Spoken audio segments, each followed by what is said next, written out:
Мына алар чакан бизнес ачышат кошумча. Ушу кызматкер болгончо кошумча бир бизнес ача башташат, кошумча. Эми бир айлыкка жашай албайбызда, бир айлык каяка жетмей эле деген өзгөчө юбилейси чоң, балдары чоң адамдар ошондой сөздөрдү сүйлөшөт. А жаш кезде мага жетет дешет. Мына мен кечээ бир кызга сунуштум. Мага айлым жетет, жок, мага айлыгым жетет, мен андай бизнеске кызыкпайм дешет. Бирок аны билем мен, ал адамдар эртең үйлөлүү болгондо, балалуу болгондо айда жок, калайбы, калбайбы кошумча бизнес ачыш керек болот. Ошондой бизнес сунушубуздан пайдаланат. Мына чакан бизнес, чакан бизнес бул адамдар өздөрүнө кожоюн. Өздөрү каалаган убакта иштешет, каалаган график менен иштешет, каалаган акчаны пландаштырып ошого чыгышат. Булар мисалы үчүн стоматологдор, айталы юристтер, базарда соода кылып иштегендер, салондогу мастерлер, авиакассанын ээлери, репетиторлор, фрилансер дегенибиз бош кесип, мисалы үчүн программисттер өздөрү заказ алып интернеттен иш жасап, ошол клиент менен өздөрү түзмө-түз иштешет. Бул адамдардын көпчүлүгү кардарлар менен түзмө-түз иштешет. Алар кардарларды өздөрү табышат жана өздөрү тейлешет. Алардын ордуна кожоюн таап бербейт. Ал эми кызматкердин учурунда көпчүлүк учурда кожоюн баардык ишти өзү уюштуруп турат. Ал адам бир кандайдыр бир узкий бир ишти жасап отуруп ошого айлык алат экен. Ал жердеги кожоюн кызматкер чоң бир команданын мүчөсү да, ошо команда менен бирге иштеп кожоюндун айтканын кылып акча табат экен, айлык алат экен. Нотариустун ээлери булар дагы өзүнө кожоюндар. Эркин профессиянын ээлери. Булардын баардыгы эркин профессиянын ээлери. Мындай тырмакча койбой калыппыз. Свободная профессия деп коебуз да. Эркин профессия дегенибиз өздөрү жумуш табышат, өздөрү акча табышат, өздөрү кардарды табышат, өздөрүнө жумушка алып алган десек болот да, өздөрүнүн кичинекей бизнесинин ээлери да алар. Булар орусча мелкий бизнес деп коюшат, чакан бизнес мына. Кичинекей бизнестин ээлери. Буларды биз кантип таанысак болот? Булар мындай сөздөрдө көп айтышат. Мен өзүмө иштегеним жакшы, бирөөгө иштегенден көрө дешет. Өзүм жакшы жасайм да дешет. Башкалар мынчалык жасай албайт да дейт. Мен көпчүлүк учурда ишкерлер менен сүйлөшкөндө, сен мындай өзүң эле жасай бербей, мындай штатты чоңойтуп, өзүң көбүрөөк реклама менен заниматься этип, ишиңди чоңойткон аракет кылбайсыңбы десе, мен да жасай албайт да, клиенттерим качып кетет да, башка бирөөгө тапшырсам дейт. Мен мындай адамдарды толгон токой көп көрүп жүрөм да. Сен бизнесиң чоңойсун десең, эртең келечекте мындан да чоң болсун десең, бирөөлөрдү үйрөтүшүң керек, команда курушуң керек десек, түшүнө беришпейт аларчы. Өзгөчө ушул бизнесте, чакан бизнесте кала бергенге даяр ой жүгүртүүдөгү адамдар ушинтип сөздөрдү айтышат да дайымча.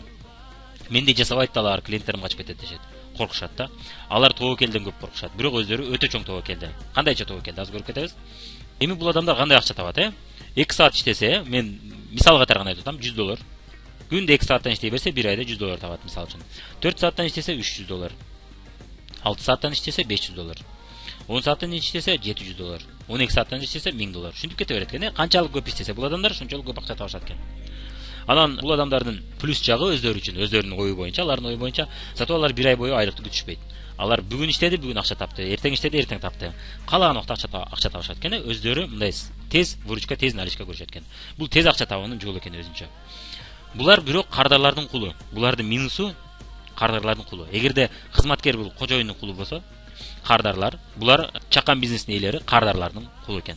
Жана өз бизнесинин кулу. Булар иштебей калса, акча түшпөйт. Кызматкердин жок дегенде отпускасы бар. Ал отпуска чыкса болот, бир ай бою иштебей акча алса болот экен. Азбы көппү отпуска алат экен. Ал эми өзүнө иштеген адам, чакан бизнестин ээлери эч качан эс алууга даяр эмес булар. Булар көбүрөөк иштегенге даяр. Эмнеге дегенде булар иштебей калса, буларга акча түшпөй калат экен. Булар эгерде эс алчу болсо, анда булар минуска кетет экен да. Ошол мезгилде кардарларын жоготуп алышы мүмкүн. Андыктан булар постоянно дайым иштеп туруш керек болот экен. Эгерде өзүнүн бизнесин туура эмес курган болсо, бизнестин кулу же кардардын кулу болуп калышат экен. Мына биз тааныштарыбыздын арасында деле көрүп угуп жүрөбүз. Мен чыкпай калдым, мен өзүмдүн эле апам базарда иш кылат. Чыкпай калсам кардарларым кетип калтат, жок болуп калтат. Көптөн бери чыкпай мен кардарларымды жоготуп алдым деп, мен бизнесим мындай болбойт да дешет. Мына эркин профессиянын ээлери ушундай болот экен. Эми бул сол жактагы иштеп аткан адамдардын ой жүгүртүүсү кандай? Ошону көрүп кетели. Жана оң жактагылардын ой жүгүртүүсү кандай? Экөөнүн айырмасын түшүнүп алгандан кийин биз көп нерсеге көзүбүз ачылат экен. Эки түрдүү ой жүгүртүүдө атабыз, Сол жактагылар булар активдүү пайда табыш үчүн иштешет экен. Оң жактагылар пассивдүү пайда табыш үчүн иштешет экен. Кээде сиз накопительный доход деп коет. Чогулма пайда деген сөздү угушуңуз мүмкүн. Жана прямой доход деп койсок болот. Түз пайда. Мына түз пайда табуу үчүн иштешет экен. Булардын мааниси бир эле. Активдүү менен түз пайда деген экөөнүн мааниси бир, пассивдүү менен чогулма пайда экөөнүн мааниси бир эле. Ушул эки негизги түшүнүктү көбүрөөк сүйлөшүп кетели. Ушул эки негизги түшүнүктү сиз түшүнүп алганыңызда, сиз эркиндик өзүңүздүн жашооңузду өзүңүзгө колуңузга алуу үчүн сону мүмкүнчүлүк ала алат экенсиз. Демек сол жактагылар бул кимдер? Активдүү пайда тапкан адамдар. Картошка өстүрүү бул. Айталы, жерди жумшартып, айдап, үрөнсеп, жана башка көптөгөн иштерди жасаш керек болот, картошканы өстүрүү үчүн. Жана аны жай бою сугарып караш керек, дарылаш керек, куртун териш керек. Анан акыр аягы тынбай кетмен чабып туруш керек, отоо чөптөрдү отоп туруш керек жана башка. Анан күзүндө картошканы жакшылап казып алсак, түшүмдү жыйнап алсак, анан жакшы түшүм болот. Бирок гарантия ар жылы күзүндө сөзсүз түшүм болот. Ал эми оң жактагылар кандай? Булар пассивдүү пайда дегендер, булар мисалы үчүн черешня же гилес өстүргөн адамдарга окшош, же алма бак өстүргөндөргө окшош да. Бул кандай? Жер айдаш керек, көчө тегиш керек, арык өткөрүш керек, ошол эле көп иштер. Бирок картошка канчалык өтө көп эмес. Жаман жагы бирок биз бир жылда биринчи жылы түшүм көрбөшүбүз мүмкүн. Биринчи жылы түшүм жок, экинчи жылы дагы түшүм жок, үчүнчү жылы дагы түшүм жок, төртүнчү жылы азыраак түшүм, бешинчи жылы көбүрөөк түшүм, алтынчы жылы биз пайда көрөбүз. Демек пассивдүү пайда деген ушул экен. Биз акырындык менен иштеп отуруп көп убакытта анан пайдага чыкчу акча табуунун жолу экен.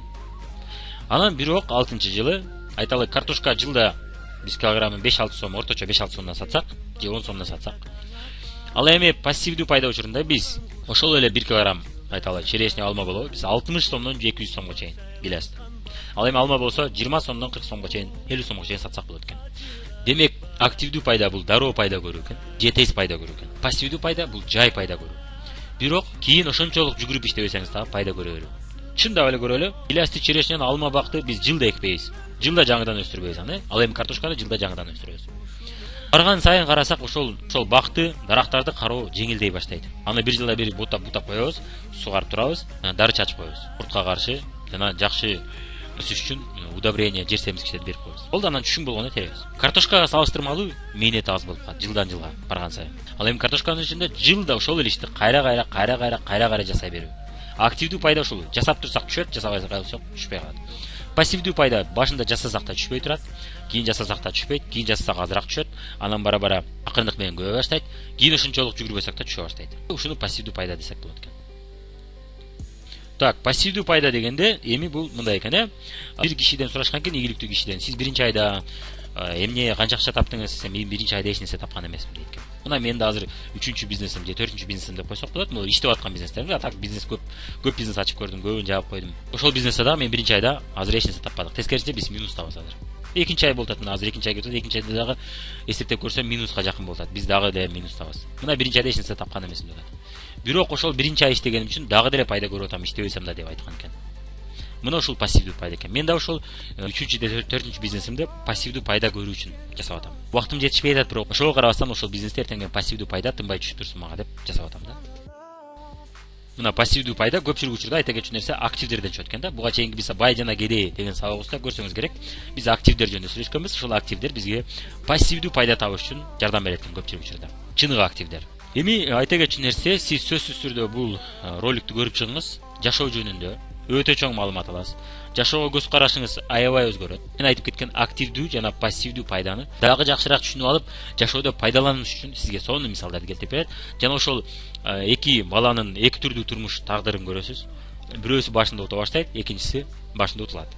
Кийин тескерисинче боло баштайт. Ушуга окшогон жашоодо эртең 20 жылдан, 30 жылдан, 40 жылдан кийин түшүнчү нерсеңизди сиз ушул роликтин жардамы менен бүгүн түшүнүп алсаңыз болот экен да. Андыктан бул роликтти сөзсүз түрдө көрүп коюңуз. Бул Притча о водопроводе Пабло и Бруно деген мультик түрүндөгү видеоролик. Бирок бул жашоо жөнүндө ролик. Бул мультик эмес. Бул жашоо жөнүндө просто мультик формада жасалган ролик экен. YouTube'га кирип Мирлан Батырханов Пабло и Бруно же Мирлан Батырханов Притча о водопроводе десеңиз чыгат экен. Ошол мультикти сөзсүз түрдө көрүп коюңуз, сизге чоң таасир тийгизет жана жашооңузда сонун багыт алып аласыз. Ушуну сиз көрүп койсоңуз, эртең иштебей калсаңыз дагы түшүп турчу булак бул эмне экенин ошондо жакшыраак түшүнүп калат экенсиз. Эми биздин айтып атабыз активдүү пайда жана пассивдүү пайда деп атабыз. Демек сол жактагылар алар активдүү пайда үчүн иштейт экен, оң жактагылар пассивдүү пайда үчүн иштейт экен. Сол жактагылар иштебей калса түшпөй калат экен. Булар как белки в колесе деп коет орустар. Мына тегерек айлананын ичинде адам салып койдук же белканы салып койдук, Ал адам жүгүрөт, мен ушул азыр тегеректен чыгып кетем деп ойлойт. Бирок ал адамдар эч убакта тегеректен чыга албайт экен. Ал жерде жүгүрө берсе, башка жолго барыш керек экен да. Мына жумуш өз бизнесин, чакан бизнесинде иштегендер, айлыкка иштегендер жүгүрө берет, мен келечекте байып кетем деп ойлойт. Же келечекте мен жакшыраак жашап калам, анан эркин кийин иштебей калсам дагы түшүп калат, оңой болуп калат. Кийин акчам ушунчалык жетерлик болуп калат, бирок мен иштебесем да түшө турган болуп калат дейт. Бирок чынында андай эмес. Алар ордунда тура берет. Жүгүрө берет. Анткени мен буга чейин түшүндүрдүм сизге, үй бүлөнүн чыгачылары көбөйө берет жана инфляция жылдан жылга өсө берет. Андыктан бул адамдар эч качан акча табыш үчүн иштеш керек деген формуладан кутула албайт. Анткени алардын формуласы туура эмес. Алардын формуласы бул убакыт акча. Бул адамдар өз убактысын акчага сатышат. Эми сизге суроо: кимиси кымбат? Убакытпы же акчабы? Кимиси кымбат?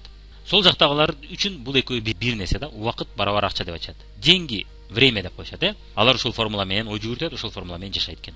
Мисалы үчүн сизге бир суроо. $1000 жоготтуңуз, же 6 ай өмүрүңүз текке кетип калды. Экөөнү көрөлү. Сиз $1000 жоготуп алдыңыз, жана 6 ай өмүрүңүз текке кетти. Кимиси кымбат? $1000 кымбатпы же 6 ай өмүрүңүз кымбатпы? Кимисин сиз кайтарып ала аласыз? $1000 кайтарып ала аласызбы, жакшылап иштеп койсоңуз? Же 6 ай өмүрүңүздү кайтарып ала аласызбы, жакшыраак иштеп койсоңуз? Өмүрүңүздү эч ким кайтарып бере албайт, Ушундай түзүлүптүр. Миллионердин дагы 24 эле сааты бар экен. Кедейдин да 24 эле сааты бар экен. Орто жашаганда 24 эле сааты бар экен. Аны эч ким токтото албайт, убакытты жана эч ким кайтарып бере албайт экен.